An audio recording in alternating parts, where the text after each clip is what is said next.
Hello and welcome to this video, and I am very excited to have three absolute legends, but not normal legends, legends from the Emerald Beyond. Hello gentlemen, nice to meet you. You're here, namaskar.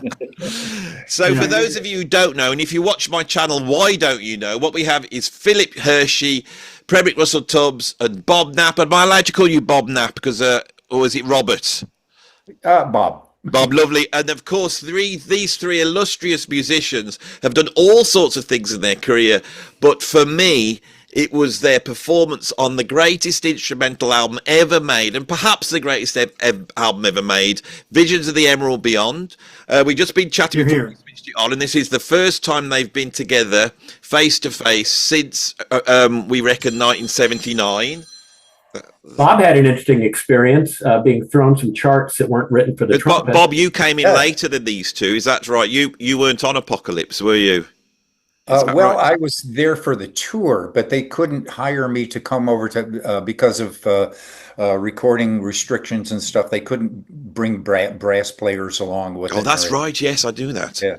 So it's like, okay, he contacted me in early January, I guess it was, and he said, "Oh, I got a phone call from Narada." I was living up in Canada and working with bands up there, R&B bands and stuff, and he said, "Bob, I'd like you to talk with John McLaughlin," and I'm going like, "This is the John McLaughlin," and hello, Bob. Yeah, go like, yes, sir. So he's going like, well, Narada tells me that you are, or Michael tells me that you are a very fine musician. We would like you to come down and play with us with the new version of the Mahavishnu Orchestra.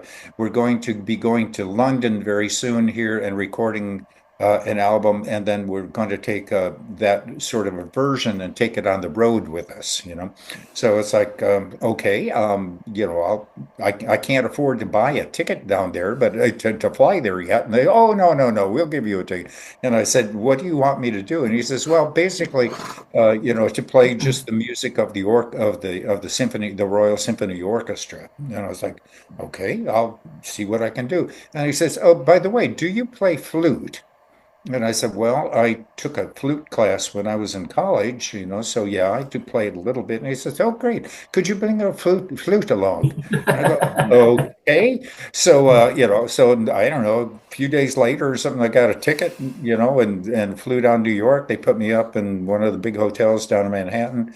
And the next day we were supposed to meet at Studio Instrument Rentals, so I took a cab over there. It was only 2 blocks, but I didn't know how far it was from my hotel because I didn't know the street addresses and all that stuff. So I got in there and, eventually came up and got introduced to everybody, and Phil and Jean-Luc and Mahavishnu and Steve Kindler and, Frankovich.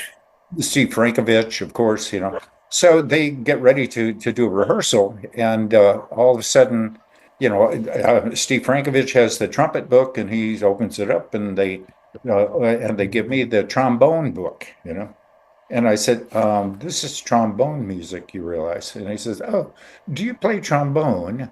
And I said, well, not at the moment, but I suppose. And he said, okay, well, just do the best you can.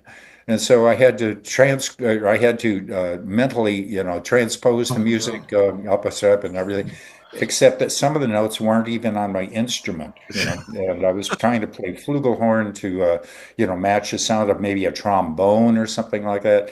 And, and I opened up the book, and there's this thing, there's 1108 over 11/4 time, in bass clef. And so I have to transpose. Do you have a problem with that? What? And what's the problem? And I've only got Jean-Luc Ponty and John McLaughlin and the Fab Five, Ralph Armstrong and all that sort of stuff sitting around there looking at me because they've already been practicing this stuff for a week or two before I showed up, So now I'm looking at this going like, oh my God, now they, and then Bob, is there a problem? And I said, oh no, what an E double sharp is, okay, that would be like an F sharp, okay. No, I think I got it, and they have that whole thing.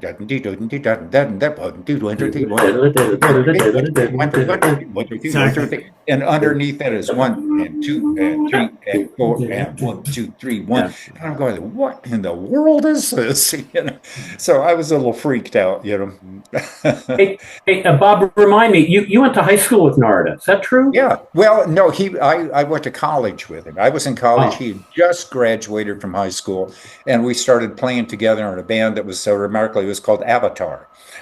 And so we were writing songs together and playing together, and he and I hit the road together with another band, that went out to California, and we split up, and then we got together and went to Boston together, and then we drove all the way to San Francisco because we could play with Bobby Keys, and a band he was putting together. It was like, okay, so we went out there, and I ended up going with a band to Canada. He went down to Miami and started playing with Jocko and all those guys, and then That's when. yeah. He hooked up with Jocko in Florida. I know he brought him to New York. Right. Yeah. And while we were living in New York, he brought Jocko up. And so he was living in our house with us, Yeah. over there in Hollis, Queens, Right. And, Right.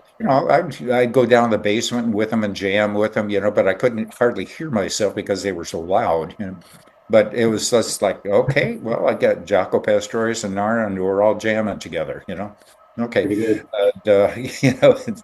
So it's like, okay, take it from there, And it eventually Narda he was playing with Weather Report, and they were doing the album Black Market, and Slim Johnson was leaving as bass player, and Narda said, "Do you know this Jaco Pastorius?" And I think the story that I heard was he said I'd heard him before, so he flew him out there, and the rest is history. Once they heard Jaco, it was like, okay, Cannonball or whatever that was, and then Black Market, of course, one of my favorite tunes, and so it was. That's how I ended up kind of living with all those guys there. One day I got a knock on the door, and I go in up, but there's 4 or 5 guys there, and say, "Hi, we're from Earth, Wind, and Fire. Is Narada here?" Oh, sure, come on, guys. Earth, Wind, and Fire happens all the time. Come on in.